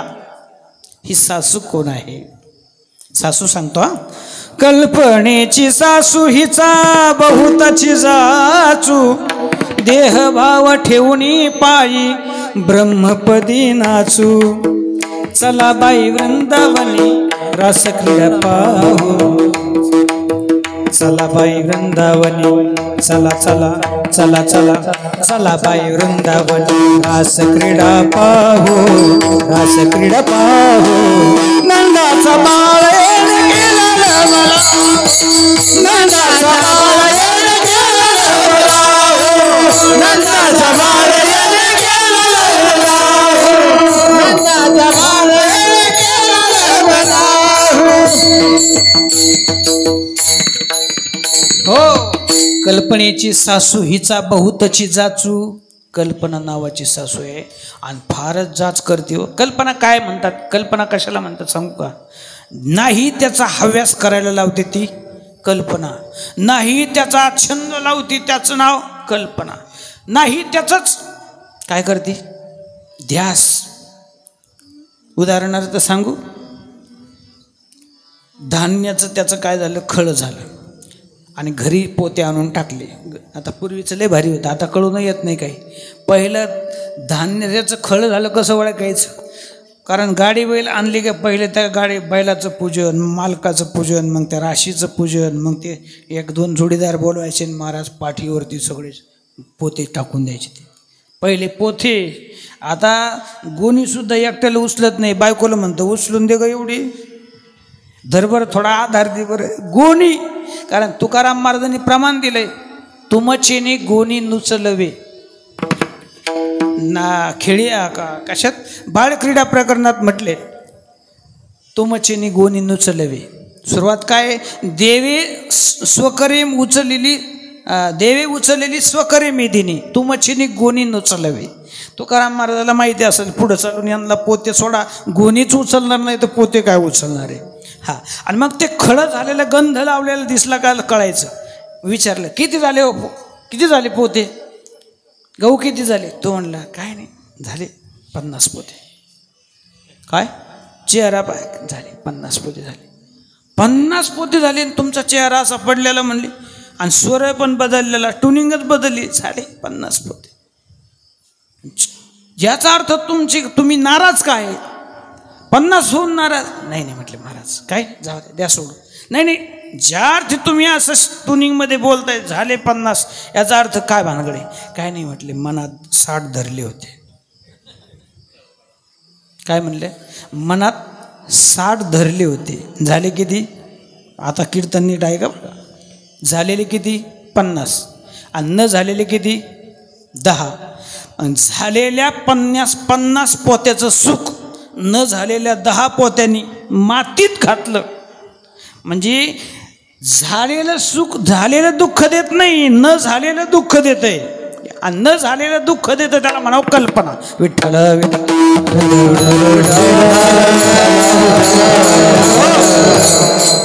असे लई उदाहरण आहेत, पण आता आपल्याला वेळ नाही ते सांगायला. एवढ्या एका उदाहरणावर भागून घ्या आता सध्या. हा, कल्पनेची सासूईचा बहुतची जाचू. हा, म्हणून कल्पना नावाची सासू आहे. मग कल्पना जर आपली नष्ट झाली तर आपण परमार्थात योग्य पद्धतीने आपण पुढं पाऊल उचलू शकतो. म्हणून नामदेव महाराजांनी सुद्धा सांगितलंय, कल्पनेचा वारा अहंकाराचा वारा न लागू राजा. कल्पनेच्या बाबतीत सुद्धा मी काही प्रमाण सांगेल तुम्हाला. कल्पना कोण आहे? तर कल्पना ही नाही त्या गोष्टीचं चिंतन करायला लावते. तिचं नाव कल्पना असल्यामुळं महाराज म्हणतात ती सासू पहिली. तिचं फारच जाच आहे, फारच जाच आहे. म्हणजे फार त्रास देते ना, ती कल्पना पहिली नष्ट करा, संपवात लवकर निर्दाळी तिला. पुढं म्हणले जाऊ माझी फडफड बोलते. आता 15 मिनिटात उरकून घेतो. जाऊ माझी फडफड बोलते, बोडखीच कर गे तिला. जाऊ कोण आहे? ममता नावाची जाव आहे, ममता. आणि ही ममता मारू नको डायरेक्ट. जाऊ माझी फडफड बोलते तिला मारून टाक असं नाही म्हटले. बोडखीच कर गे तिला. कारण ममता कशी आहे, तिला बोडखं करायचं म्हणजे तिला नाही मारायचं, तिच्या नवऱ्याला मारायचं. ममता कशाची? ममता ज्याच्यापासून होतो तो विषय, कोणत्या तरी विषयाची त्याला ममता तयार होते. तो विषयच पहिला नष्ट करून टाक, म्हणजे हिला काय कर, बोडखीचं कर घे तिला. कसं असतं, आपल्याला जेवढी काही ममता आहे ती कशाची आहे? वास्तविक पाहता आपल्या प्रपंचामध्ये आपण आपल्या पोटापुरतं कधीच कमवून ठेवलेलं आहे, तरी रोज धावपळ का करतो आपण? कारण आपल्याला मुलाची, नातवाची काय आहे, ममता आहे, म्हणून ही सगळी धावपळ चाललेली आहे. आणि ही ममता नष्ट कर नाही, तिला बोडखी कर. जाऊ माझी फडफड बोलते, बोडखीच कर गे तिला, भवानी आहे रोडगाव आहे तुला. अजून काय म्हणले, नंद्याचे कार्ट किरकिर करतं, खरूच होऊ दे त्याला, भवानी आहे रोडगाव आहे तुला. आता ही ननंद कोण? ननंद आहे इच्छारूपी ननंद. मग या नंदेचं कार्ट म्हणले, मग तुझं हे नंदेचं कार्ट तुझ्याकडे कसं काय? ते जर पोरग नंदेच आहे तर तुझ्याकडे कसं काय? म्हणले, ती बाई माझी ननंद राहते डोंगरात, तिकडे खेडेगावात राहते, तिथं नाही शाळा, आणि म्हणून ते काटतं आमच्याकडे. बरं ते काटतं इतकं इबलीस आहे. म्हटले, सकाळी उठलं का मामी चहा तोस, मामी टिफिन, मामी खारी, मामी वडापाव, सारखं मागतच राहतं. बाई त्याचं पोट आहे का अक्कल कोठे? बरं जितकी इनकमिंग तितकीच आउट गोईंग. लक्षात येत आहे ना? हा, सारखं तासाला मला त्याला दूध बसावं लागतं म्हटले. म्हणजे हे काय आहे? इच्छा नावाची नंद आहे. मी पदरचं सांगत नाही, गीतेमध्ये चला 7व्या अध्यायातला 27वा श्लोक. इच्छा द्वेष समुत्थेन द्वंद्व मोहेन भारत. इच्छा नावाची असणारी कोण आहे? ननंद आहे. आता ओवी सांगतो. तेथ इच्छा ही कुमारी झाली, मग ती कामाच्या तारुण्य आली. तेथ द्वेषशी मांडली वऱ्हाडिक, आणि तया दोघास्तव जन्मला द्वंद्व मोह झाला. विठ्ठल विठ्ठल.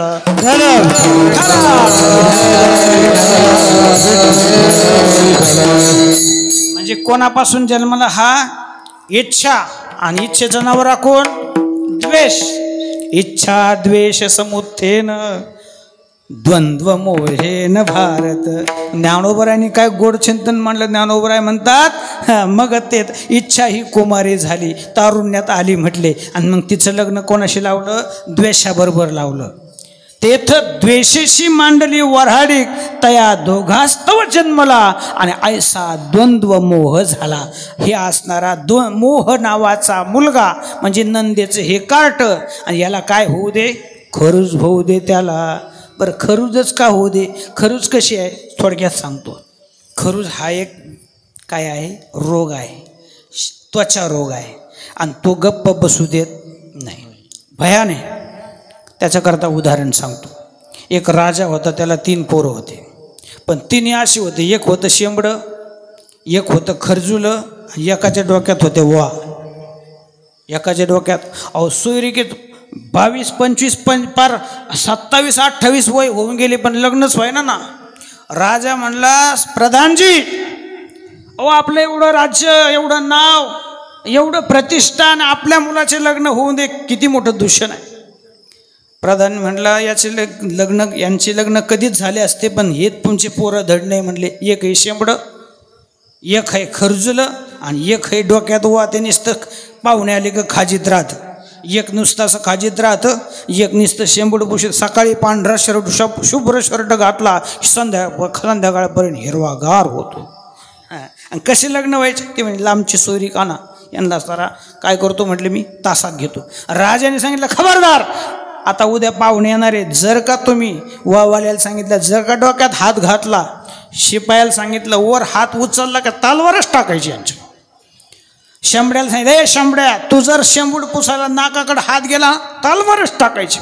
ते घाला समज. आले पाहुणे आल्यानंतर बैठकीत बसताना या 3ही पोराच्याकडे ना शिपाई तलवारी घेऊन ते म्हणे घरात एवढं सिक्युरिटी, ते म्हणे हे Z+ आहे म्हटले. Z+ घरात कशाला पाहिजे, ते असंच लागतं म्हणे. आता हे तिघं असे होते, हे बसले शांत पण डोक्यातल्या वा शांत बसना, आणि त्या ज्याच्या डोक्यात वा होत्या त्या लागल्या वळवळ करायला. मग त्यांनी एक युक्ती केली. तो म्हणे पाहुणे कुठून आले? तो म्हणे काही नाही, तिकडून खुलताबाद तिकडून आलो, संभाजीनगर. तिकडून आले का म्हटले हा. मग तुम्ही तिथला किल्ला पाहिला का? कोणता? देवगिरीचा. लांबून येता येता पाहिला म्हणले. तुम्हाला त्याचा इतिहास माहिती आहे का? नाही बा इतिहास नाही माहिती, मी सांगतो म्हटले. कोण म्हटलं? वा ज्याच्या डोक्यात होत्या ना, तो म्हणायला मी सांगतो म्हटले. असं आहे, तिथं रामदेवराय राज्य करत होते. त्या रामदेवरायाचा मुलगा शंकरराय, आणि ते राज्य करत असताना एकदम एक दिवस अल्लाउद्दीन खिलजीनं त्याच्या असणाऱ्या त्या किल्ल्यावरती स्वारी केली. आणि स्वारी केली असताना एक शिपाई धावत आला आणि तो म्हणला राजे काय झालं? अल्लाउद्दीन खिलजीनं स्वारी केली.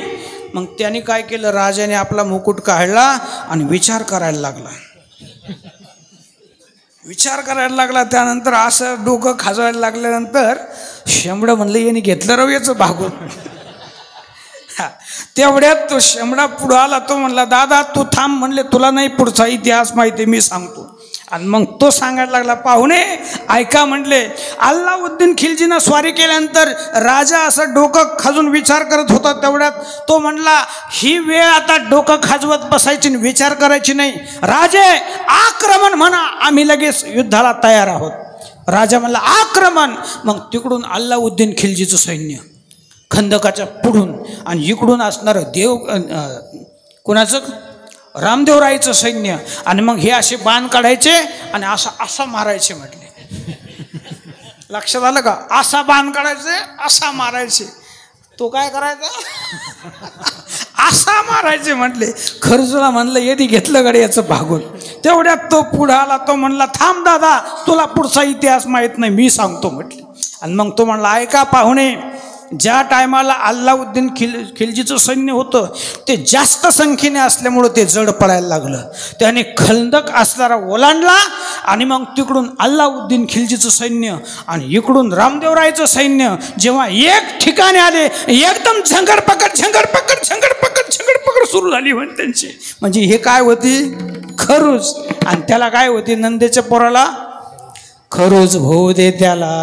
आता खरूज खऱ्या अर्थाने कोणते सांगतो. हे नंदेचं कार्ट कोण? तर मोह ते. आणि मोह त्याला कोणती खरूज होऊ दे? आत्मसुखाची खरूज होऊ दे. आत्मसुखाची खरूज झाली की तो सगळ्या असणाऱ्या विषयाला विटून जाईल, आणि मग त्याला इंद्रियाच्या ठिकाणी त्याला काही त्या इंद्रियांना मान राहणार नाही. तो आत्मसुखामध्ये रममान होईल. ज्ञानोबराय म्हणतात आत्मसुखाच्या गुडिया विटे जो का सकळ विषया, जयाच्या ठाई इंद्रिया मानू नये. म्हणून आत्मसुखाची खरूज प्रत्येकाला झाली पाहिजे. हा, आणि म्हणून महाराज म्हणतात नंदेचं कार्ट किरकिर करतं, खरूज होऊ दे त्याला. भवानी रोडगा वाहीन तुला.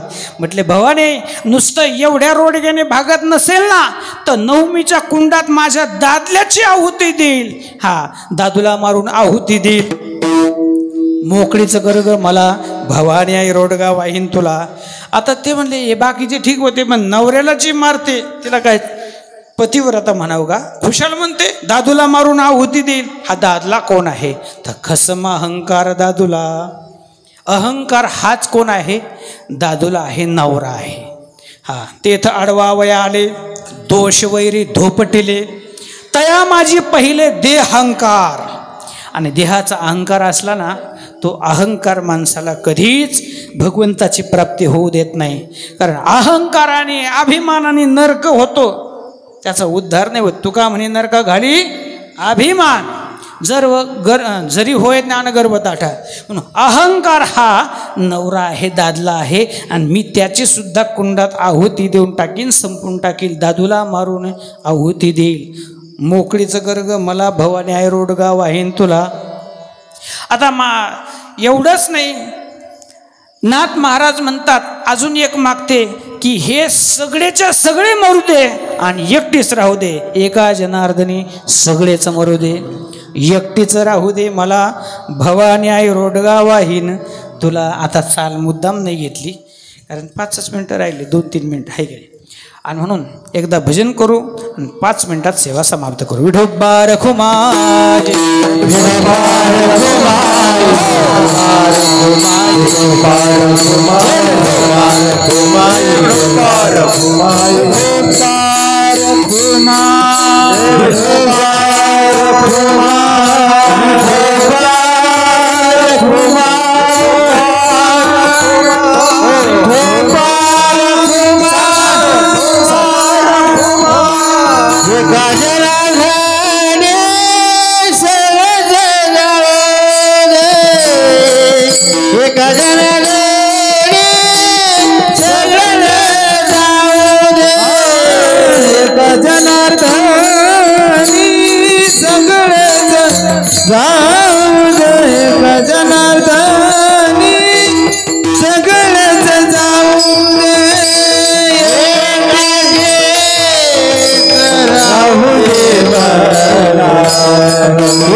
एकटेच राहू दे मला, एकटेच राहू दे मला. सत्वर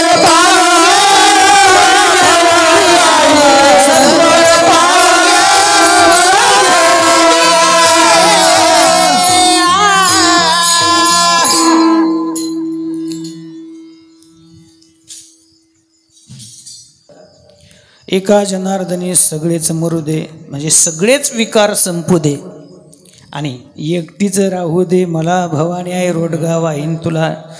एकटीच का राहू दे? कारण काहीच नको राहू दे असं जर म्हटलं असतं तर ज्ञान भूमिकेतून जर विचार केला तर सगळे गेले तरी एक शिल्लक राहतं आणि ते म्हणजे आहे परमात्म तत्व. ओम पूर्णमद पूर्णमिद पूर्णात् पूर्णमुदच्यते पूर्णस्य पूर्णमादाय पूर्णमेवावशिष्यते. आणि ते एक असणारं शिल्लक राहतं आणि एकच शिल्लक लागतं. एक जर शिल्लक राहिलं नाही तर बौद्धांचा शून्यवाद गळ्यात पडला असता आणि तो बौद्धांचा शून्यवाद गळ्यात पडू नये म्हणून तो साधक ती साधिका म्हणते एकटीच राहू दे मला. त्याचं दुसरं कारण भक्तिशास्त्राच्या दृष्टीनं सांगायचं झालं तर असं आहे की जोपर्यंत आपण एकटं होत नाही जोपर्यंत आपण निस्संग होत नाही तोपर्यंत खऱ्या अर्थाने त्याची प्राप्ती नाही. 2-3 उदाहरणं मी सांगेल तुमच्यासमोर. जोपर्यंत द्रौपदी आपल्या नवऱ्याकडे पाहत होती तोपर्यंत भगवंतानी साड्या पुरवल्या नाही. जोपर्यंत सासऱ्याकडे पाहत होती, भीष्माचार्याकडे पाहत होते, तोपर्यंत साड्या पुरवल्या नाही. जेव्हा तिनं सगळ्यांना सोडलं आणि मग एकट्याकडे पाहिलं कृष्णाकडे आणि हाक मारली तेव्हा त्याने साड्या पुरवल्या. म्हणजे त्याला एकटं व्हावं लागतं, त्याच्याशिवाय तो प्राप्त होत नाही. तुकोबरायांना वैकुंठाला नेण्याकरता भगवान का आले त्याचं कारण आहे, तुका देखून एकला मग वैकुंठाहून हरी आला. त्याच्याकरता एकटं व्हावं लागतं. जनक राजाकडे जेव्हा शुकाचार्य गेले तेव्हा त्यांचे काय उद्गार आहेत, संगम त्यक्त्वा सुखी भव. सगळ्या त्याग करून एकटं झाल्याशिवाय तो भेटत नाही. थोडक्यात 1 मिनिटात कथा सांगतो. दामाजी पंतांनी स्वतःच्या ताब्यात असणारं बादशहाचं धान्याचं कोठार गोरगरीब उपवाशी तापवाशी लोकांकरता वाटून दिलं. आणि जेव्हा बादशहाला कळालं त्याने त्याला बंदीत टाकल्यानंतर माझा पांडुरंग परमात्मा दामाजी पंताकरता त्या ठिकाणी महाराचं रूप धारण करून गेला. आणि महाराचं रूप धारण करून जाऊन त्या ठिकाणी खळखळा ओतिल्या मोहरा त्याची मोजून पावते करा. ढेग बघून चमकल्या नजरा घाली जोहार पंढरीनाथ झाला महार पंढरीनाथ. घाली जोहार दरबारात झाला महार पंढरीनाथ. जेव्हा हा ढीग पाहिला ना सोन्याच्या मोहराचा, असं पाहिल्यानंतर बादशाह म्हणला त्यांच्या प्रधानजीला, प्रधानजी हा नौकर आपल्याकडे आला पाहिजे म्हटले. त्यांना सांगितलं, गुमास्ता आप किसका गुमास्ता है आप? म्हणले भाई दामाजी का गुमास्ता हो. क्या नाम है आपका? मला विठू महार म्हणतात. विठू महार. प्रधानजीला सांगितलं हा आपल्याकडे आला पाहिजे. प्रधानजी म्हणे, का रे तू दामाजीचं सेवक आहे, दामाजी तुला काय सॅलरी देतो, काय देतो? भगवंताने सांगितलं दामाजी मला 1 लक्ष देतो. महाराच्या रूपात असणारा भगवान काय म्हणला, दामाजी मला 1 लक्ष देतो. बादशाह म्हणला मी तुला 2 लक्ष देतो, ये आपल्याकडं. तो म्हणला जो मला 2 लक्ष देतो मी त्याच्याकडे लक्ष देत नाही. जो 1 लक्ष देतो त्याच्याकडेच मी लक्ष देतो. म्हणजे सांगण्याचा मुद्दा हा आहे, त्याला एकटं व्हावं लागतं, एक असल्याशिवाय तो मिळत नाही. आणि म्हणून महाराज म्हणतात एकटीचं राहू दे मला, एका जनार्दनी सगळेच जाऊ दे. एकटीचं राहू दे मला किंवा एका जनार्दनी सगळेच मरू दे, सगळे विकार मरू दे. एकटीचं राहू दे मला, भवानी आई रोडगा वाहीन तुला, सत्वर पाव ग मला, भवानी आई रोडगा वाहीन तुला. झालेली शिवा भगवंताच्या चरणी, पांडुरंग परमात्म्याच्या चरणी, पारेश्वर भगवंताच्या चरणी, तुम्हा सर्वोत्कृष्ट मायबाप माता भगिनी सर्वांच्या चरणी समर्पित करून सेवेला पूर्णविराम. ज्ञानेश्वर